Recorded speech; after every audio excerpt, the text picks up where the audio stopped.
everybody, it's Chris E's, known online as Wootini, here with another Gay Gamer video podcast, starting the next 500, I guess. I want to start with a quick movie review, actually, this time, because Godzilla vs. Kong just came out. Naturally, I saw it on HBO Max, and it's absolutely ridiculous and insane, but, like, in the best possible way. Like, it's so completely bonkers. I don't even want to say some of the things I loved about it, because I don't want to, like, spoil storyline twists and turns and revelations and things, because, like, you think it's like, okay, this is cool, and then it's like, okay, but now it's going to get insane, and then you're like, and now it's even more insane, and now we're going to introduce this, and you're just like, what?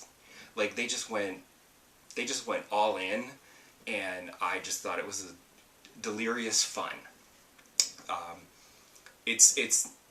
It's not as good as Kong Skull Island, which is still, like, the pinnacle of, like, making an actual good movie with these characters. But it's more fun than Godzilla King of the Monsters, which was a little too serious, even though it was also ridiculous. It sort of took itself a little more seriously. Here, they're not really trying to be serious with the human characters and everything, and it's just giant monsters fighting it out, and it's just delightful fun.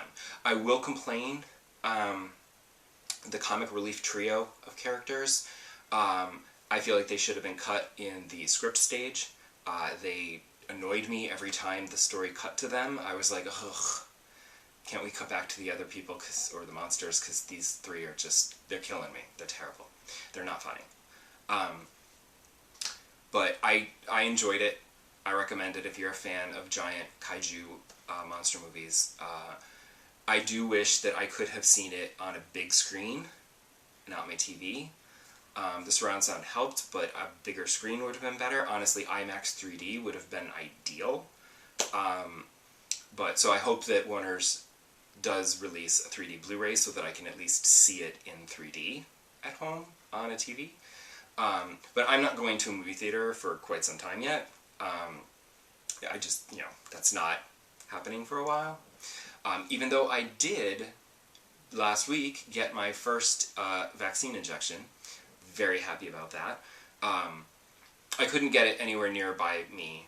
Like, once they opened it up to 50 and older, I was like, yay, now I can go get a vaccine. I knew there was something good about turning 50.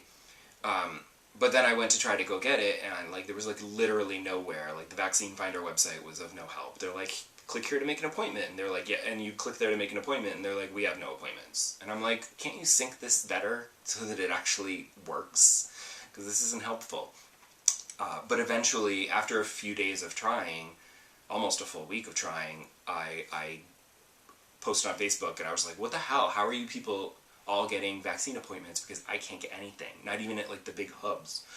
And somebody I used to work with messaged me a link to a website that seemed a little more in sync with what were actual appointments. And it got me to the Javits Center, which I had tried, being one of the major hubs.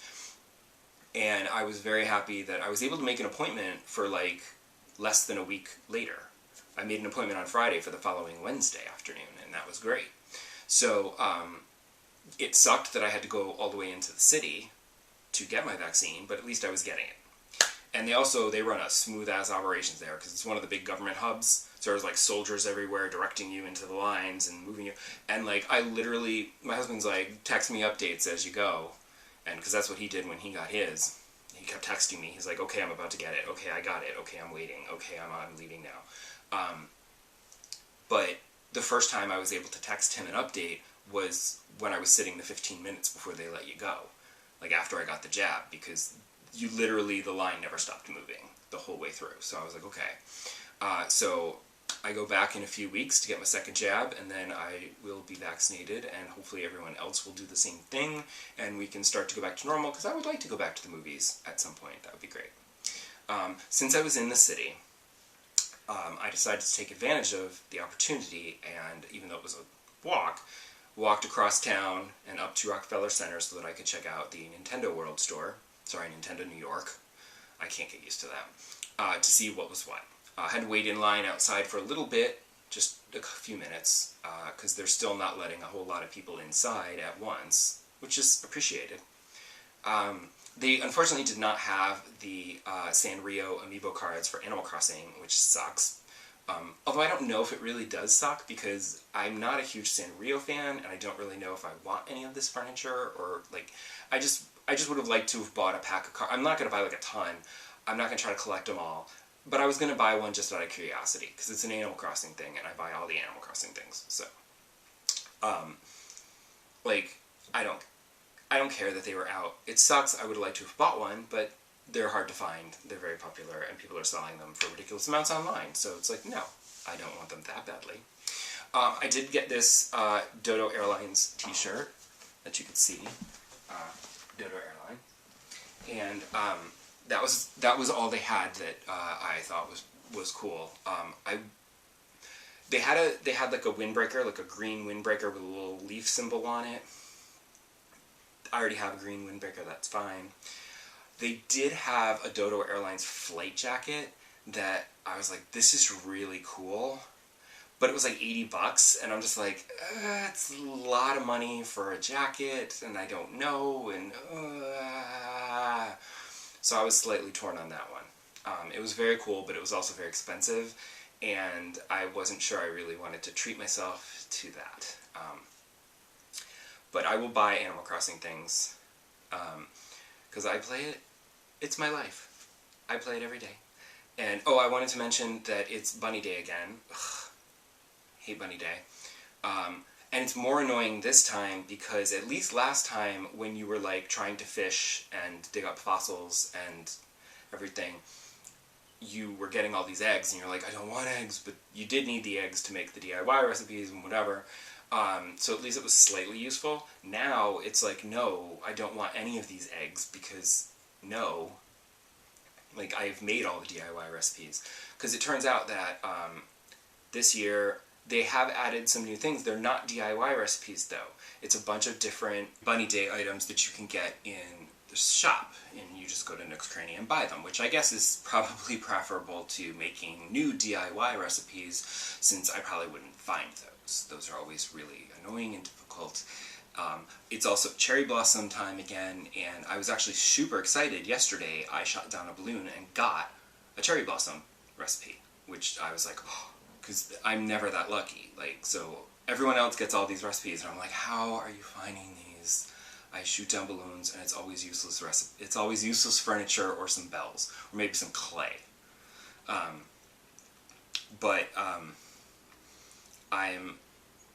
I'm happy that they're still adding new content to Animal Crossing, even you know, because now it's been a year, and now we're going to see the same holidays again, and it's good that they're still adding new content to keep people playing. I mean, I obviously would still be playing no matter what, but I appreciate when they want to add new stuff to the game, because it keeps it fresh.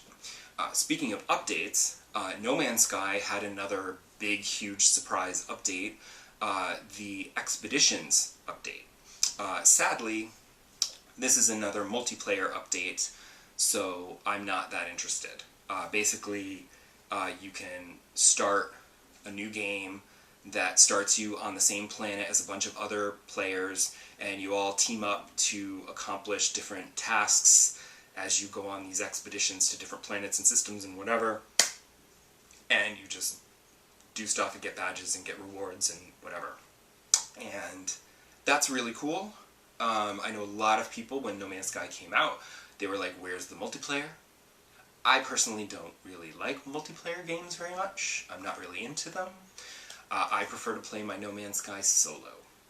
I like to just explore and see what I can find. So, I mean, I did still pop it in for a little bit, just to see, because they made some different quality of life changes and updates, and they like tweaked the HUD and whatever, so I just wanted to, you know, check it out and see what was what. But I'm not doing the expeditions. I don't think I will. It's unlikely. I have plenty of other things to play. I'm still trying to finish Control. I mean, obviously I finished the main game. I'm working on the DLC. I finished the first DLC pack And I was very proud of myself that I was able to defeat the final boss of that DLC without having to turn on assist mode and increase Jesse's damage resistance. The first time I fought a little while and then died, and I was like, oh hell, this is going to be obnoxious. But then the second time I tried it, I ended up winning, and I was like, oh okay. I mean, it took a little while, but I didn't die, and I beat it, and I was like, oh okay, so yay, DLC done. And then I went back to the second DLC, the AWE, which I had started without realizing what it was, and then backed out when I realized it wasn't a side quest, it was a DLC, because I knew that would be a lot. And now I'm working my way through that. I think I'm close to the end of it. I will say the save points are a lot better placed in the DLC. It's like they listened to the complaints from the main game and said, oh, okay. Because right now I'm at a point where it's very trial and error. Like, you're fighting this monster who will kill you if you are in the dark, and you have to stay in the light spots. So you have to go from, like, light spot to light spot to light spot quickly, so he doesn't get you. And it's a little tricky. And so it becomes a lot of trial and error. All these different sections where you have to do this, where you have to, like, follow the light and not get killed. Because he'll kill you really quickly because he's a big monster, and Jesse is weak. It's a lot of trial and error, but I don't mind going back to try again because the save point is literally, like, right outside of that room. So that's a little bit better, you know? So it's like, okay, it's a little bit less frustrating. It's still frustrating, but not as frustrating, because I haven't been trying to do the same section for, like, 3 days or something. It's not that bad. Yet. I don't know, this one's giving me a little trouble, this last one. I think it's the last one, because it's kind of hard. I did also stop playing Control for a little bit the other week when Sony released the Play at Home game. I added all of the ones I wanted to my library, except for the one I didn't want and the one I already had. I added everything else to my library, but I couldn't resist actually downloading Moss because I wanted to try it. And they released them really late at night. It was like 11 o'clock at night or something. So I was just like, okay. And then I was like, you know what? I'm just gonna download Moss and just to see what it's like. And it's so cute. And I only played it for, like, 20 minutes or something. But then the next day, I ended up playing it, like, a bunch more because it was really fun and it's very cool. It's also an interesting concept for a VR game because usually the VR games, they seem, they're like first-person perspective. But here, you're looking down on a tableau and it's like a little, each area, and then you move through the area and you do some, it's like, puzzle platforming with a little bit of combat, and then you move to the exit, and then it loads a new screen, and you work your way through the next one, and it's like you're like, overseeing everything, and you can, like, see where everything is, and you can kind of peek around corners and stuff for secret items and stuff. It's very clever. And I'm very grateful. I thought that it was, you're meant to control, like, you're like this, god creature thing, and you're supposed to guide Quill through these puzzles and platforming and combat and fighting, and I thought you were meant to I thought it was like The Sims where it's like, go over here and do this, and go over here and do that, but it turns out you actually control her with the controller, so I'm like, oh thank god it's direct control, because I don't like Sims games where you're like, hey, go over here and do this, and then they maybe don't do it, or they don't do it right, and then they die, and it gets really frustrating. So at least here you have direct control over Quill, so that's really helpful. The combat so far has not been super difficult. The puzzles have been challenging occasionally, but nothing where I get completely stumped and have to go online to cheat. So hopefully I can get through without cheating, because sometimes I get stumped by these puzzles and I just can't quite figure it out. But I'm enjoying the heck out of Moss. The problem is I have to put it away, because I still want to finish Control, because I know that if I just start playing Moss, then Control's going to, like, fade away, and then I'll just never finish that DLC. And I think I'm pretty close to the end, so I kind of want to try to finish it. Then I can delete it from my hard drive, because, God, I need space! So, And then there's all those and then there's all those other play-at-home games that I also want to try. Plus, there's the new PlayStation Plus games. I have not even touched last month's PlayStation Plus games. And now there's going to be the April games where they're going to give Days Gone, which I've been intrigued by, but it doesn't seem my kind of thing. I think it's going to be really hard, so I don't think I'll do well with it, so I'm probably not going to last long, but I did want to try it, because it also has a photo mode, and I see people's photos, and they look really good, and I love games with photo modes. So at the very least, I'll just take some pretty pictures and then delete it. So come back next episode and see what I'm playing then. Bye!